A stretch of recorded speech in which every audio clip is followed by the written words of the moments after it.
So what's going on, Kingdom Success? Hope you guys are doing well. Yours truly, Tyler McCart, coming at you. We're going to talk about some things today, and it's going to be an interesting conversation. I'm going to try to keep this to a minimum. I could go pretty long, and I could get pretty passionate about stuff too. But I was having a conversation with a gentleman at a coffee shop the other day, and he made a statement that kind of has just unsettled me a little bit. And I want to get into that with you guys. So here we go. So I'm in this coffee shop. I really don't know this gentleman. I'm just getting to know him. I met him at actually a networking event, and he actually got kind of interested in this, the legacy blueprints that I was actually helping families work through, that, where I help families set up their legacy for generations to come that will outlive them. Well, after I started going down the process and getting just his information and finding out a little bit of background about his family, lo and behold, I got into the meat and potatoes of kind of, what it's going to take to go through the workshops and actually go through the roadmap to create this blueprint for his family. And he made this statement, and I just want to go into my notes real quick. He made this statement. He said, "That's a lot of work." And honestly, he's exactly right. It's going to take some work. But I feel like the deeper question is the work really worth it? That's really what I want to get to at the heart of it today. So let's kind of wrestle with this, guys. So the first kind of question that I want to kind of pose to you is, you could either work now, or you can let things just kind of go and drift and have to repair things later. All right? Or you don't really do anything and you just kind of have some good intentions about things, which that's what happens with a lot of families. And then once you're already passed along and gone on to be with Jesus, lo and behold, guess what? Everybody after that gets to kind of clean up and try to figure things out and try to navigate through all the things that weren't addressed or that weren't really given clear direction on. Yeah. So is the work worth it? It's kind of a big question. Building a family legacy plan does take work, but so does repairing a family drift, so does navigating avoidable conflicts, so does watching your children and grandchildren inherit resources without wisdom. Yep, that takes work. You might say, what do you mean it takes work? Yep, you're still doing work regardless. It's just, are you doing some intentional work? Are you, giving some direction to the work? Or are you just kind of meandering through life kind of casually? But drift usually doesn't happen all of a sudden. That's the thing, is it's very subtle, it's very seductive, it happens very quietly. And again, for a patriarch, matriarch, or the, like I say, the matriarch in the making or the patriarch in the making, it goes without said that just good intentions are not going to get you by. It never has. Good intentions are not supported by intentional rhythms, shared language, and a clear roadmap. It's just not. So you can't just go by, hey, I hope this is going to happen. Well, here's the second one I want to point out. The problem is a family without a rudder is really kind of what takes place, is because your ship, aka your family, is set out to sea. You're going through life, and you don't really have a clear rudder. You're just kind of coasting along, going through life, and you really have no clear direction or clear true north. I mean, a lot of families I know, they'll have their values, family values around good intentions, or they'll say, verbally their values. They'll say we have this in tradition that we have, but without actually a concrete plan, they still become like a ship without a rudder. I remember a gentleman that was going through my workshop, and at the end of the workshop, he made this statement. He said, Tyler, I've always talked about our values, but I've really never documented them. I've never really had them up on a wall or up in plain sight where I can point to them and say, hey, this is what our family is known by. This is what our true north is. I feel like that there are a couple areas of drift that takes place.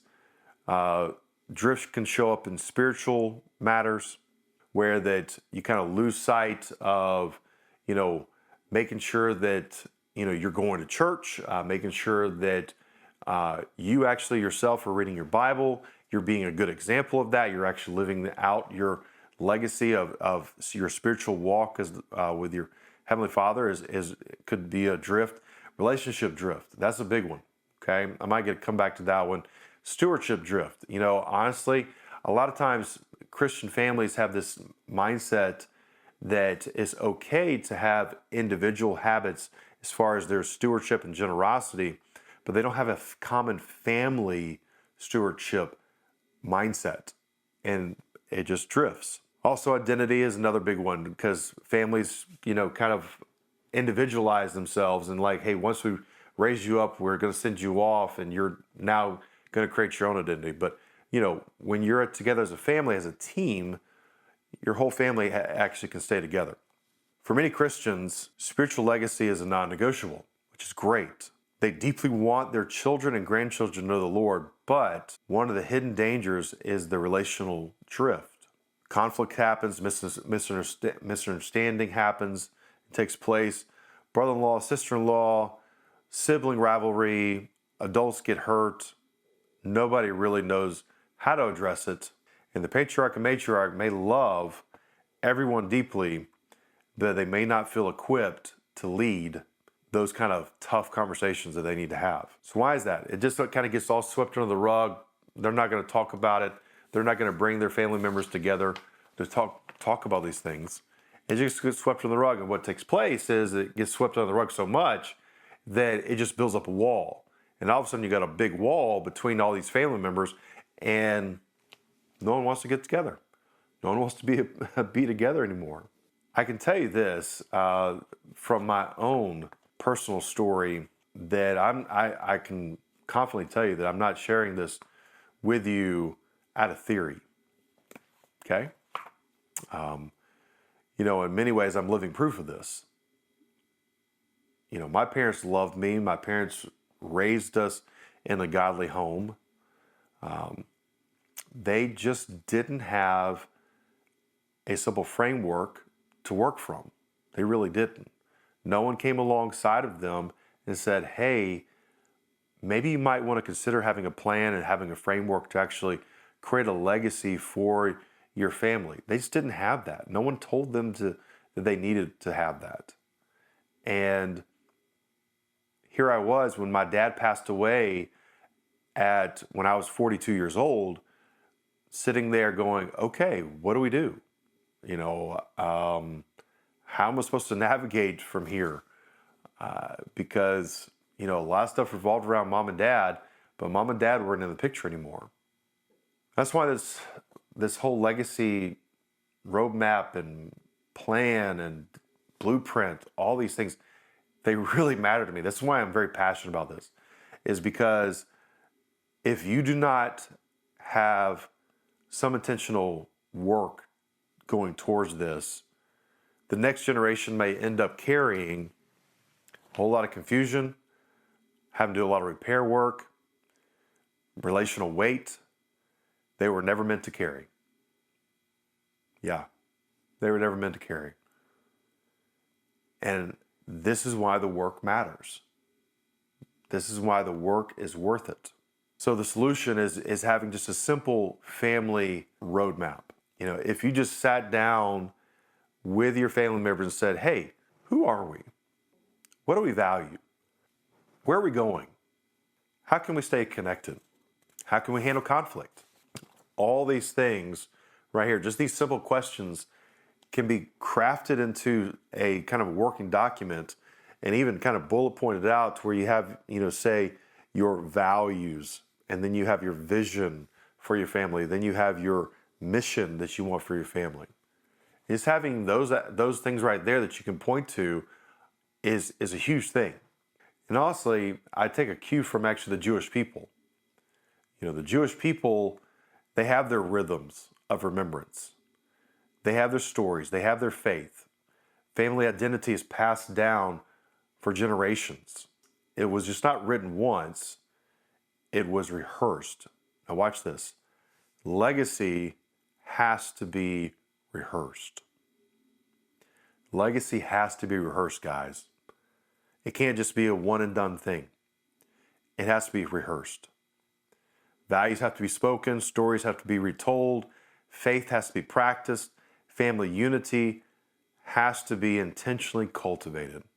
So in closing, are you willing to do the work?